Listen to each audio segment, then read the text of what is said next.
Winning campaign for President-elect Donald Trump centered around reshaping the economy to benefit more U.S. citizens. His talking points included tax reform, tariffs, immigration crackdown, and deregulation. But will his vision become reality within the next 4 years of his presidency? Joining us now to break this all down, Dr. Lou Pantuosco, economic professor at Winthrop University. Dr. Lou, thanks for joining us this morning. Thanks for having me. Well, let's start here as we look at what's happened just with some of President-elect Trump's cabinet decisions. We've already seen an impact on the economy. What sort of reactions are we seeing? Well, you have two different things going on, right? You have this, the policy, the policy changes that are proposed, and then you have the market's reaction to these changes. And not only what President Trump says, but also these new appointments that come in. There's a reaction every minute, and so it's hard to keep up with it all.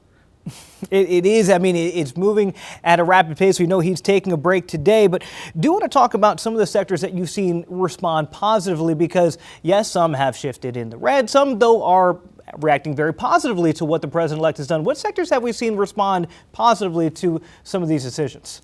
Well, the energy sector, of course, because of the drilling, and it's not really, it's an interesting phenomena, because you're going to have more drilling, you're going to have lower prices, but you're also going to sell more oil. So their markups are pretty consistent. So that means they're going to have more more revenue coming in. So that's been a positive sector. The tech sector was, there's sort of this Elon Musk effect going on in the tech sector, and that was going great until last week when Jerome Powell decided to say that he wasn't sure if they were going to lower interest rates again for a bit. So that hurts the tech sector. But generally speaking, the banking sector is pretty happy about the thought that there may not be as much regulation, and in the housing sector, the same thing. So I think the premises are that if there's less regulation, then business will be acting a lot more freely, and corporate taxes potentially going down, so that's helping manufacturing.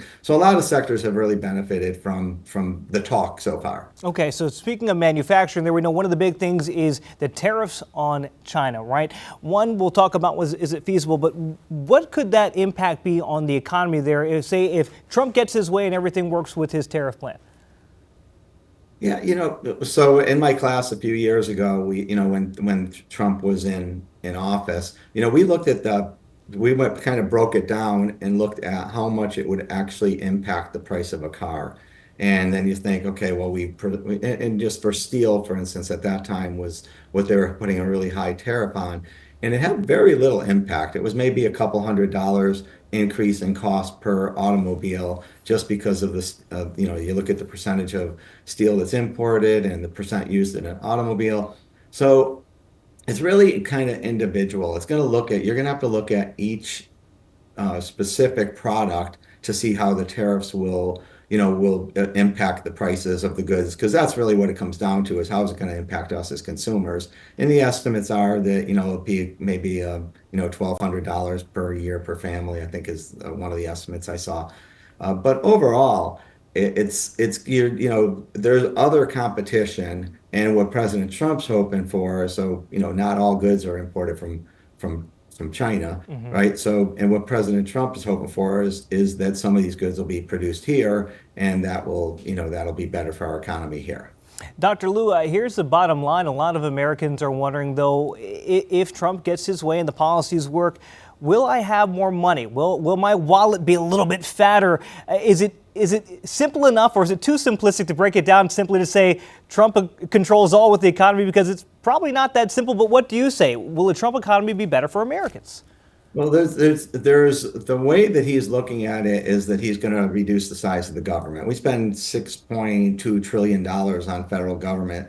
And if you look at, just trying to get rid of some of that cost, then that'll lower taxes, and that'll give that, whether it's on tips or it's on Social Security, or it's just keeping the Trump tax cuts going, or corporations, whatever way you look at it, lower taxes is going to be good for the economy.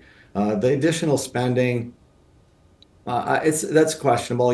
If this, there could be some increase in prices. If we all have more money, we go out and we spend more money, and if that happens, then that's going to cause or be inflationary.